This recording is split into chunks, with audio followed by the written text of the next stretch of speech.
1장 1절에서 우리가 보게 되면 아브라함 때에 첫 흉년이 들었다 이렇게 말씀하고 또 그 땅에 흉년이 들 때 이삭이 그랄로 가서 블레셋 왕 아비멜렉에 이르렀다라고 하는 이 배경을 이렇게 제시해 주고 있습니다. 세월은 흐르고 시대는 달라져도 사람들이 겪는 문제는 항상 비슷합니다. 아브라함은 가나안 땅에 흉년이 들 때 애굽 땅에 내려가서 이렇게 사라를 빼앗기는 이런 수모를 겪었고 오늘은 이삭이 애굽으로 내려가려고 하니까 2절에 보니까 여호와께서 이삭에게 나타나 이르시되 애굽으로 내려가지 말고 그랬습니다. 왜 아브라함에게는 내려가라고 했으면서 이삭에게는 내려가지 말라고 했는가? 우리가 성경을 읽으면서 하나님은 누구신가라는 것을 볼 수 있어야 되는 것입니다. 오늘은 이게 아브라함에게 내려가라 했던 것은 아브라함은 믿음의 조상으로 하나님이 선택하셔서 그를 세우시고 이끄시는데 그가 세상을 정복하고 세상을 이렇게 호령하고 있는 애굽 왕에게 가서 그 애굽 왕도 하나님의 손아귀에 있더라라는 것을 전능하신 하나님이라는 것을 알게 하시고 깨닫게 하기 위함이었더라라고 설명해 주고 있는 것입니다. 그러면 오늘 이삭에게는 왜 이 애굽으로 내려가는 것을 내려가지 말고 그 중간에 내가 너에게 지시하는 땅에 거주하라. 이 땅의 거주가 어디냐 그러면 바로 애굽의 그 목전에 있는 이 그랄 땅이더라라는 것입니다. 그랄 땅에 이제 거주하게 되었어요. 하나님께서 말씀하시는 것을 설명해 주고 있는 것입니다. 오늘은 이 2절이 실은 이 키워드가 되는 것입니다. 왜 하나님께서는 이 그랄 땅에 거주하게 하셨는가라는 것은 우리 믿음의 사람들은 하나님의 말씀을 붙들고 살아가는 인생이다라는 것을 설명해 주고 있는 것입니다. 이 사람들이 늘 내가 신앙을 가지고 있으면 예전에 그런 신앙으로 살아가는 것이 아니라 하나님을 아는 만큼 내 인생이 변화되게 돼 있더라는 것을 설명해 주고 있어요. 우리가 이제 야생 동물과 그러니까 짐승과 가축이라는 것을 한번 생각을 해봐야 되는 것입니다. 짐승은 이 야생 본능을 가지고 있습니다. 사냥을 자기 스스로 이렇게 하게 되어 있습니다. 근데 가축은 주인이 주지 않으면 굶어요. 사냥할 줄을 모르는 것입니다. 하나님께서는 이 야생 동물을 데려다가 이 집에서 이렇게 훈련을 시켰습니다. 훈련을 시켰는데 그 다음부터는 어떻게 될까요? 집 주인이 주는 그 모든 음식을 먹고 살아가게끔 훈련을 시켰기 때문에 야생 나가서 사냥할 줄을 모르는 것입니다. 그것을 우리 인생에게 이렇게 비교해 볼 수가 있는 것입니다. 하나님이 주시지 아니하면 우리는 살아갈 수가 없는 인생인 것을 설명해 주고 있어요. 그럼에도 나 혼자 무엇인가 할 수 있는 것처럼 생각할 때가 너무 많이 있고 세상 사람들은 너에게 있어도 그것이 최고로 잘하고 있지 않느냐 자꾸 부추기는 것을 볼 수가 있는 것입니다. 근데 성경을 자세히 읽어보면 우리는 하나님이 하시지 아니하면 아무것도 할 수 없다라는 것을 성경은 가르쳐주고 있어요. 그럼에도 우리는 뭔가 스스로 하려고 하는 그런 것이 있지만 그것조차도 하나님께서 힘과 능력을 공급해 주셨더라는 것입니다. 내가 어떤 피아노 치는 재능이 있습니까? 하나님이 주신 것이죠. 내가 어떤 이렇게 어떤 엔지니어로 창작을 해서 크게 어떤 기술상을 받았습니까? 하나님이 주신 것이죠. 하나님께서 그에게 건강도 주시고 그에게 재능도 주시고 이런 것을 우리는 까맣게 잊어버리고 그저 나에게 드러나는 것만 가지고 이야기할 때가 많은데 실은 거기까지 인도하는 것을 우리에게 말씀해 주고 있는 것을 볼 수가 있는 것입니다. 자, 먼저 보면은 2절부터 그러면 여호와께서 이삭에게 나타나 이르시되 애굽으로 내려가지 말고 내가 너에게 지시하는 땅에 거주하라. 이 땅에 거류하면 내가 너와 함께 있어 너에게 복을 주고 내가 이 모든 땅을 너와 네 자손에게 주리라. 내가 네 아버지 아브라함에게 맹세한 것을 이루어 네 자손을 하늘의 별과 같이 번성하게 하며 이 모든 땅을 내 자손에게 주리니 내 자손으로 말미암아 천하 만민이 복을 받으리라. 이는 아브라함이 내 말을 순종하고 내 명령과 내 계명과 내 율례와 내 법도를 지켰음이라 하시니라. 아브라함이 얼마만큼 잘 지켰습니까? 이게요, 아브라함도 믿음의 눈금이 하나씩 올라가는 것을 볼 수가 있습니다. 늘 실수하고 하나님과 같이 있으면서도 그러나 우리가 그 믿음을 잘한 것을 하나님께서 늘 기뻐 받으시는 것을 볼 수가 있습니다. 이 가나안 땅에 머물라 그러면 내려가고 또 이 블레셋 땅으로 내려가고 또 이런 것을 볼 때에 또 나아가서 그가 이제 자식을 주겠다 해도 그 못 믿어 가지고 이렇게 이 하갈의 첩에서 이스마엘을 낳게 되고 하나님이 얼마나 이렇게 보여주셨는데도 불구하고 그렇게 믿지 못하는 걸 볼 때에 얼마나 하나님의 마음이 아프셨을까. 우리는 최종적으로 22장에서 이삭을 모리아산에 그럼 바쳐라 했을 때 그 믿음을 의로 여기셨다. 왜? 하나님이 다시 살리실 것을 보았더라라는 것을 기억하고 있잖아요. 이처럼 그에게 눈금이 자랄 때 쑥쑥 자라는 것이 아니라 서서히 그것도 실수하고 넘어지고 일으키고 다시 또 나아가는 이런 모습 속에서 신앙이 성장했더라라는 것을 볼 수가 있는 것입니다. 그런데 오늘 이 이삭에게 다시금 이 아브라함이 했던 것을 말씀했던 것을 4절에서 네 자손을 하늘의 별과 같이 번성하며 또 이 모든 땅을 네 자손에게 주리니 네 자손으로 말미암아 천하 만민이 복을 받으리라. 아브라함에게 약속하셨던 것을 이삭에게도 다시 이렇게 말씀해 주시는 것을 볼 수 있습니다. 그러시면서 5절에 이 아브라함이 내 말을 순종과 명령과 계명과 율례와 법도를 다 지켰다. 이렇게 하나님께서 인정해 주시고 있는 거예요. 우리는 사람이 인정하는 것이 아니라 하나님께서 인정해 주시는 것으로 말미암아 살아가는 것이다라고 설명해 주고 있습니다.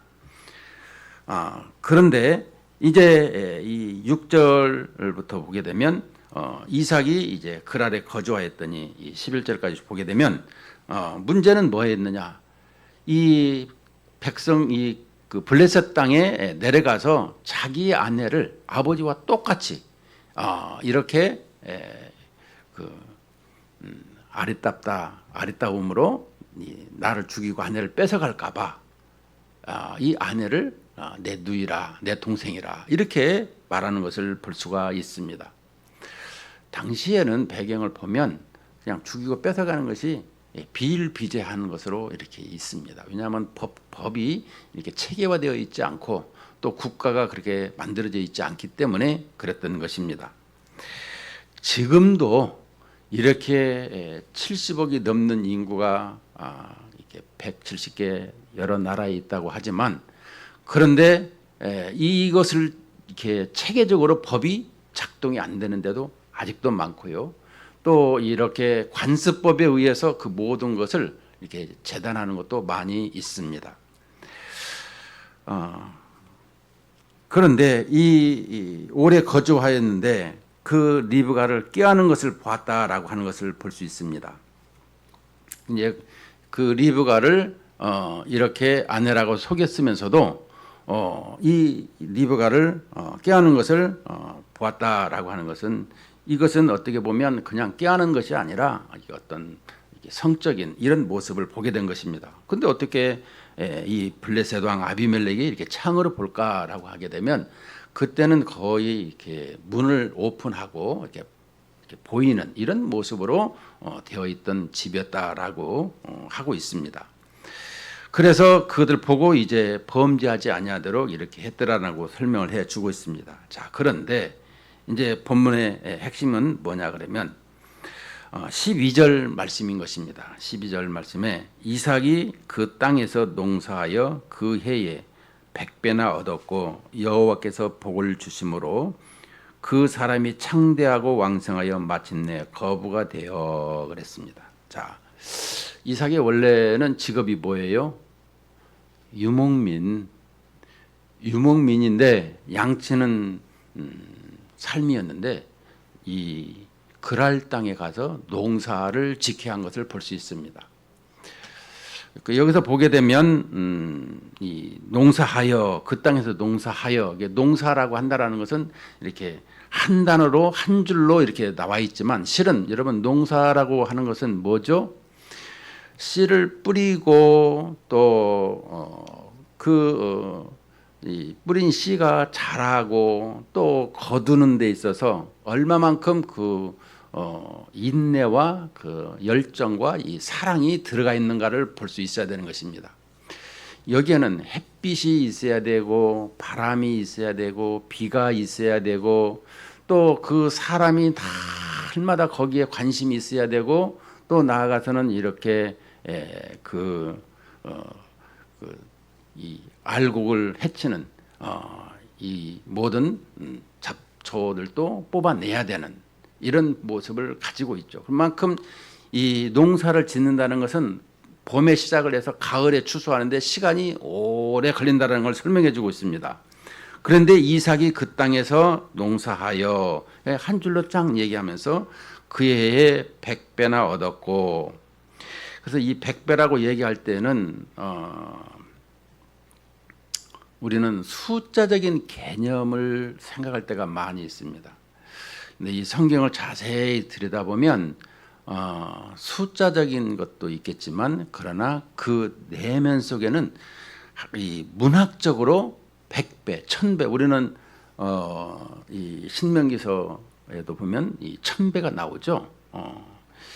이 100배, 1000배는 이 1000배라는 건 셀 수 없는 것을 설명한다라면 이 100배도 그렇게 마찬가지인 것입니다. 우리에게 이런 숫자적으로 해가지고 항상 우리는 그 많은 것을 수확하는 것을 요구하고 있으나 이것은 그 내용이 아니라 100배라고 하는 것은 문학적인 내용으로 하나님과 함께 하시는 것으로 말미암아 이렇게 주어지는 모든 것을 설명해 주고 있더라. 그러니까 이 셀 수 없는 것처럼 이 100배나 얻었고 이렇게 설명해 주고 있는 것입니다.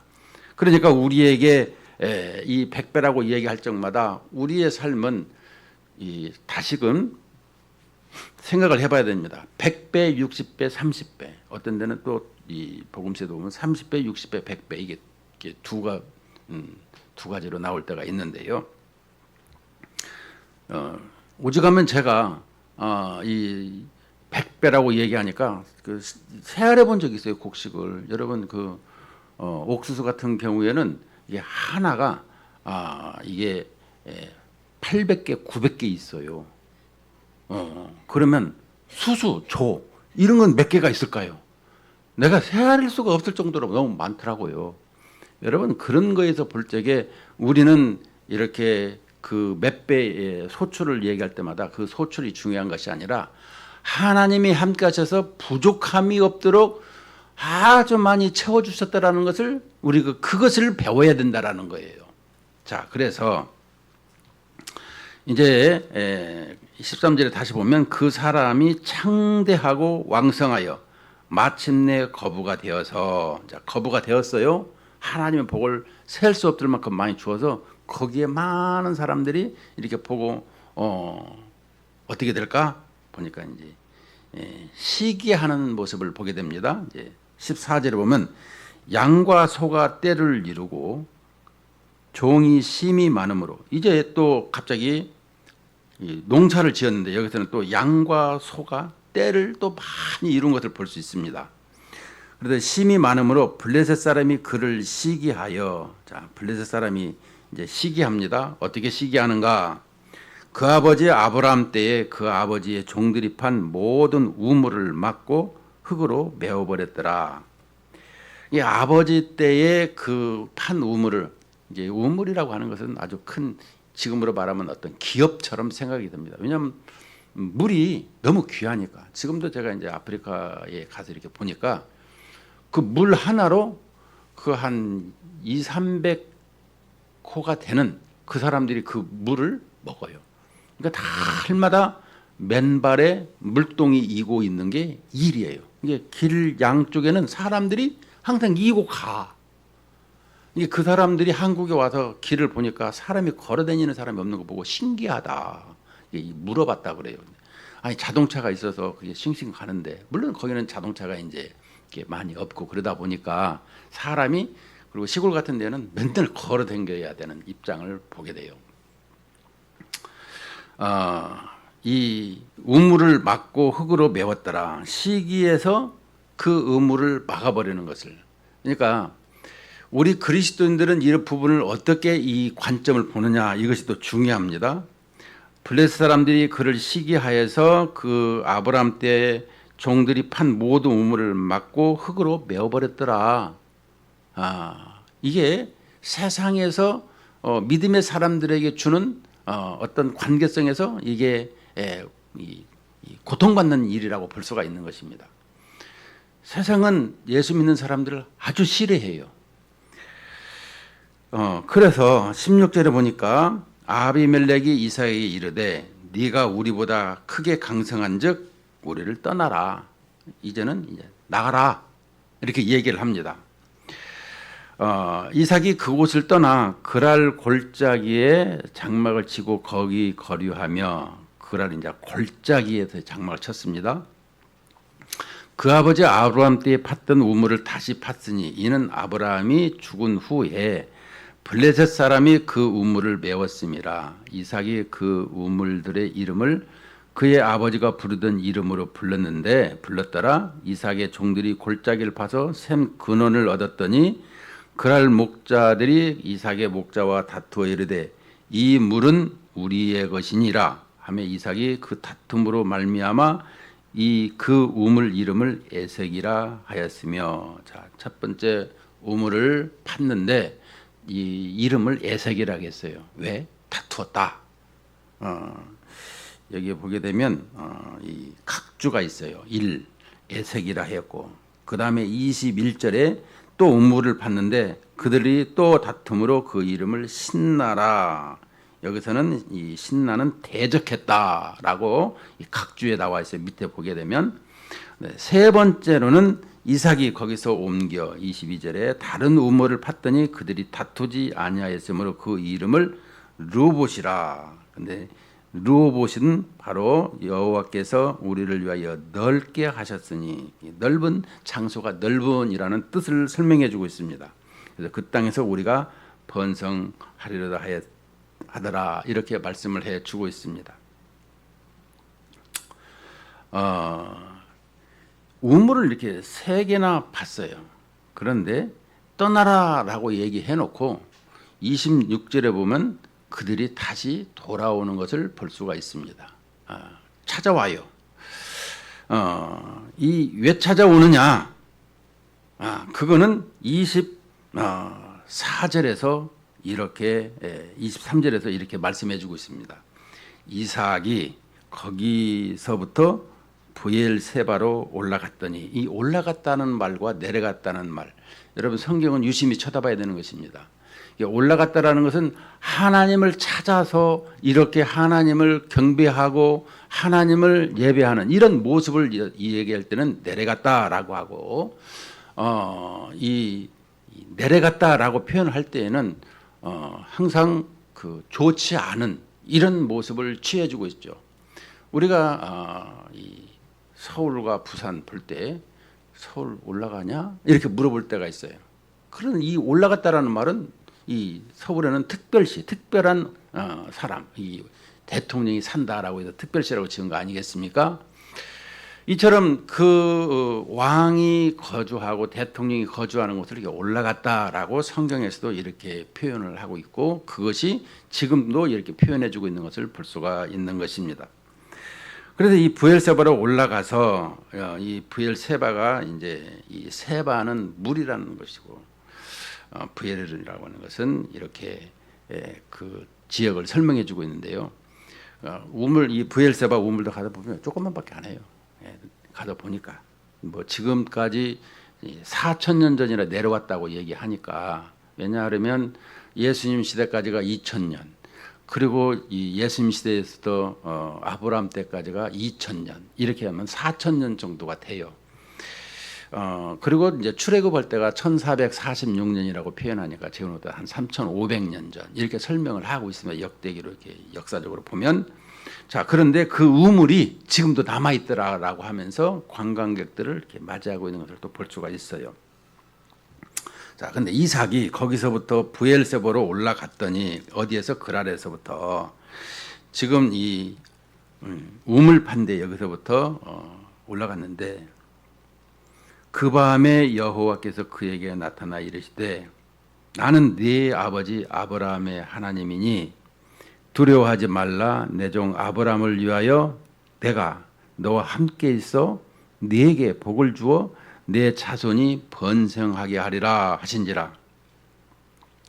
이삭이 그곳에 제단을 쌓고 여호와의 이름을 부르며 거기 장막을 쳤더니 이삭의 종들이 거기서도 우물을 팠더라. 예배를 하나님 앞에 드렸더라는 것을 설명해 주고 있습니다. 우리의 삶은 늘 자고 나서도 예배, 또 저녁에 잘 때에도 이런 기도, 이런 모습을 하루 일과성에 주님과의 늘 소통하는 관계, 그 기도할 때만 그러면 그 주님과의 소통이냐? 아니고 우리에게는 우리의 몸 안에 성령께서 임재하시고 늘 함께 하시는 것을 설명해 주고 있습니다. 그것을 우리에게 지금 말씀해 주고 있는 것은 뭐냐 그러면 이삭이 제단을 쌓고 이렇게 예배를 드렸다라는 것을 볼 때에 하나님께서 그 예배를 어떻게 하셨을까요? 받으셨다라는 것을 설명해 주고 있습니다. 받으셨다는 내용은 뭐냐? 26절에 그 말인 것입니다. 아비멜렉이 그 친구 아우삿과 군대 장관 비골과 더불어 그랄에서부터 이삭에게로 온지라. 이 아브라함과 이 지금 이삭과의 관계를 이렇게 보면 이 아비멜렉이 볼 때 아브라함 때의 아비멜렉과 이 지금의 아비멜렉은 차이가 있어요. 그래서 한 70년에서 90년 정도 차이가 있다. 이렇게 책에서는 설명해 주고 있어요. 그런데 그들이 이렇게 이삭에게 온 이유가 뭐냐라는 것입니다. 그들이 왜 이삭에게 왔을까요?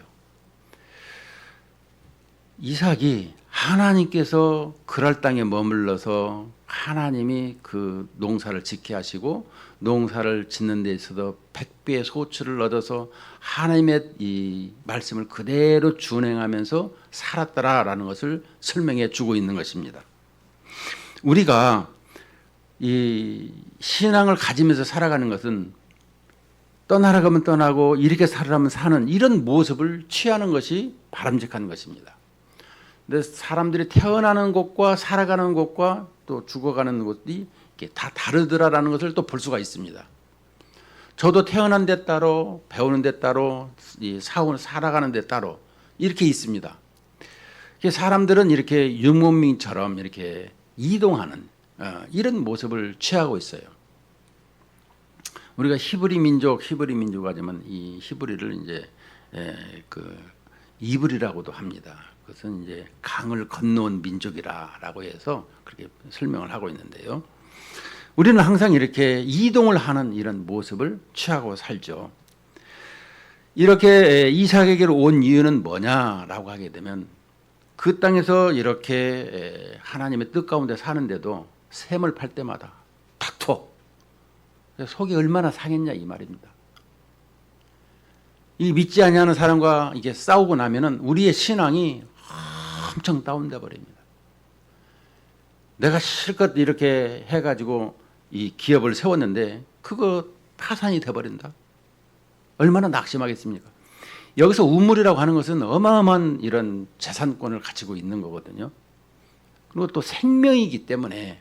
그런데 그 우물을 첫 번째 에색이라는 것도, 두 번째 신나라는 것도, 세 번째까지 이렇게 하고 나니까 하나님께서 이제 싸우지 않게 하실 뿐만 아니라 그들에게 다시 와서 화친을 요구하고 있는 것을 보게 됩니다. 그 화친의 요구가 뭐냐? 27절에 보면 이삭이 그들에게 이르되 너희가 나를 미워하여 어떻게 했다고요? 떠나라. 16절에서 그래놓고 떠나게 하였거늘 어찌하여 내게 왔느냐? 그들이 이르되 여호와께서 너와 함께 계심을 우리가 분명히 보았으므로 우리의 사이 곧 우리와 너 사이에 맹세하여 너와 계약을 맺으리라 말하였노라. 너는 우리를 해하지 말라. 이는 우리가 너를 범하지 아니하고 선한 일만 내게 행하여 네가 평안히 가게 하였음이니라. 이제 너는 여호와께 복을 받은 자니라. 자, 여호와께서 너와 함께 하심을 분명히 보았다고 28절과 또 29절에서는 너는 여호와께 복을 받은 자니라. 이것을 그들이 이렇게 말을 한 내용을 보게 되면 우리는 이 블레셋 왕이 와서 그렇게 말하는 것을 그냥 받아로도 수납하면 안 되고 얼마만큼 이렇게 하나님의 뜻에 맞게끔 살아갔더니 믿지 아니하는 저 블레셋 사람이 왕이 와가지고 너는 하나님의 사람이라고 하나님의 이름을 드러내고 있느냐, 이것을 봐야 된다라는 것입니다. 그러니까 우리가 신앙생활하면 그리스도인으로서 참 본받고 싶은 그리스도인입니다. 이런 칭송이 있어야 된다라는 것입니다. 이것이 오늘 본문에서 주어지는 내용이에요. 우리 신앙생활에서 늘 내가 신앙생활 이렇게 하는데 어떠한 핍박과 괴로움과 슬픔과 정말 말로 형용할 수 없는 것이 나오는데 그럴지라도 그가 다투지 아니하고 이렇게 싸우지 아니하고 다른 데 가서 또 우물을 판 내용을 보게 됩니다. 자, 그러면 이 다툼이라는 것을 한번 또 우리가 생각을 해보면 아니 싸워서 이기고 쟁취해야지 왜 그러십니까? 그런데 지금 이렇게 그 이삭이 하는 이런 모든 것을 보게 되게 되면 우리가 이런 생각을 해봐야 되는 것입니다. 사람은 가치관이 같으면 싸우게 돼요. 가치관이 다르면 안 싸워요. 예를 들을까요? 어린아이가 있고 어른이 있습니다. 그러니까 어른의 가치관과 아이의 가치관은 차이가 달라요. 믿는 사람과 믿지 아니하는 사람의 차이가 있어요. 그래서 싸울 이유가 없는 것입니다. 싸우게 되는 것은 가치관이 같을 때에 싸우게 된다는 것을 설명해 주고 있습니다. 우리는 분명하게 세상과 우리는 영원한 세상을 함께 가지고 있는 이렇게 시민권이 하늘에 있다는 것을 분명히 가지고 살아가는 사람들이죠. 그렇지만 어떤 부분에서는 피 터지게 싸워야죠. 사탄과는 싸워야 된다고 얘기를 하는데 그 싸우는 것은 우리 주님께 맡기고 살아가는 것입니다. 예수님께서 말씀하세요. 왼편을 만지면 오른편도 되라. 속옷을 달라 그러면 그냥 겉옷까지도 줘라. 이렇게 예수님이 말씀하시는 것을 볼 때 아니 그거는 좀 아닌 것 같은데요. 내가 왜 그래야 됩니까? 그러니까 우리의 삶 속에서 그러한 모습이 드러나면은 하나님의 이름이 하나님의 영광이 드러나게 된다라는 것을 설명해 주고 있습니다. 뭐 그냥 길거리에 그냥 가서 하는 것이 아니라 이런 이 어떤 내용 속에서 볼 때에 내가 믿는 사람으로서 이 부분을 어떻게 해야 될까 이런 때가 있다라는 것이죠. 그럴 때에는 그 하나님의 영광이 어떻게 하면 드러나게 되는 것인가 이것을 생각하면서 우리가 그 일을 대처해야 된다라고 설명해 주고 있는 것입니다. 그래서 그들의 입에서 너는 여호와께 복을 받는 자니라 이런 고백을 듣는 것을 바라볼 때 우리 신앙생활이 이런 모습이 되어야 된다는 것을 설명해 주고 있습니다. 그래서 30절에 보니까 이삭이 그들을 위하여 잔치를 베풀매 그들이 먹고 마시고 이제 그들과 화친을 맺었어요. 그리고 잔치를 베풀었습니다. 그러니까 말로만 끝나는 것이 아니라 꼭 이게 음식을 먹고 이렇게 헤어지는. 그래서 아침에 일찍이 일어나 서로 맹세한 후에 이삭이 그들을 보내매 그들이 평안히 갔더라. 그날에 이삭의 종들이 자기들이 판 우물에 대하여 이삭에게 와서 알려 이르되 우리가 물을 얻었나이다 하매 그가 그 이름을 세바라 한지라. 그러므로 그 성읍 이름이 오늘까지 부엘세바라 이렇게 설명을 해 주고 있습니다. 여러분 우리가 이 부엘세바 그 학자들마다 말씀하는 사람들이 많은데 이삭이 이 세바라고 하고 부엘세바라고 확고히 한 것을 보게 되면 이 세바는 일곱 갑절이라라는 뜻을 이렇게 가졌다 그래요. 그래서 우물을 발견한 것은 이 일곱 셈이라 이런 뜻을 가지고 있다 그럽니다.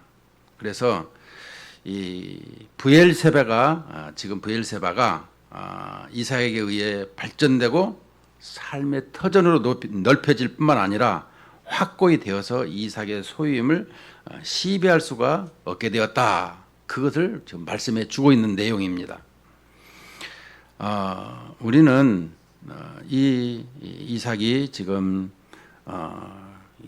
그랄로 내려가는 이유가 뭐고 그에게 있어서 하나님께서 축복한 내용이 뭐고 또 부엘세바로 올라온 이삭이 무슨 뜻인가 이런 생각을 우리가 좀 가져봐야 되는 것입니다. 우리는 신앙생활하면서 똑같은 이렇게 아브라함과 이삭이 이런 것을 볼 수가 있는데요. 우리는 그럴 때마다 하나님께 이렇게 기도하는 이런 모습으로 말미암아 나아가야 된다라는 것입니다. 왜 이런 부분이 있게 되는 것인가? 우리는 신앙생활하면서 이런 부분을 너무 이렇게 가볍게 여길 때가 많은데요. 이 하나님께서 그곳에 머물라고 하셨기 때문에 이유가 있더라는 것이죠.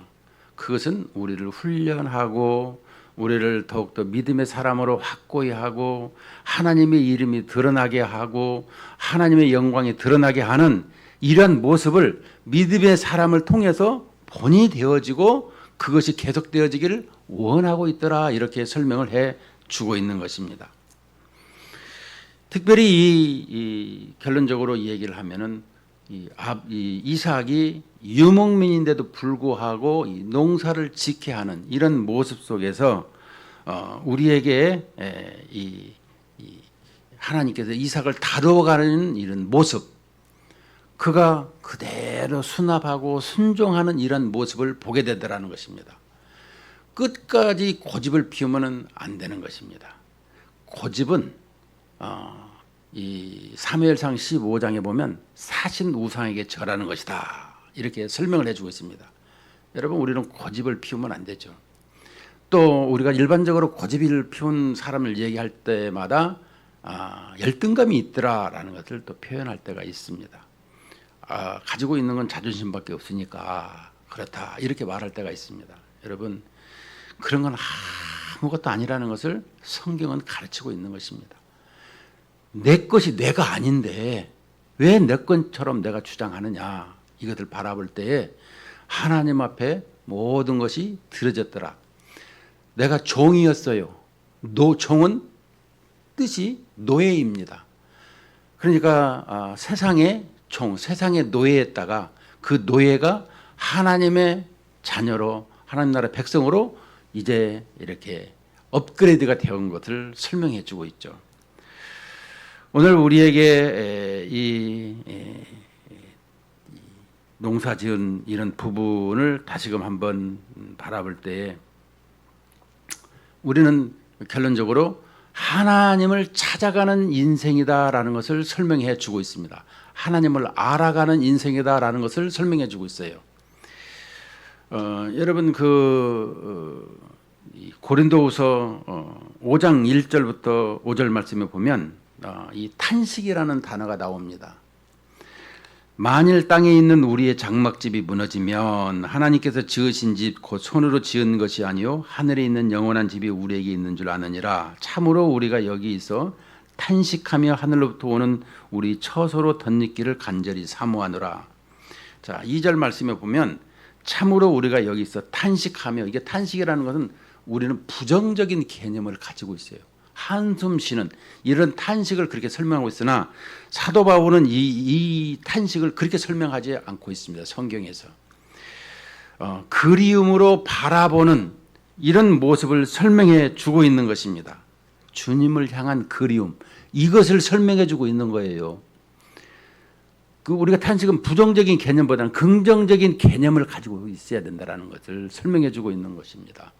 결론적으로 우리가 지금 여기 본문에서 말씀하는 것처럼 이삭이 농사를 짓고 샘을 파는 이런 부분 속에서도 그 주님을 더욱더 간절히 만나고 주님의 이름이 드러나는 이러한 인생이 우리의 삶이 되어져야 된다라고 가르쳐 주고 있습니다.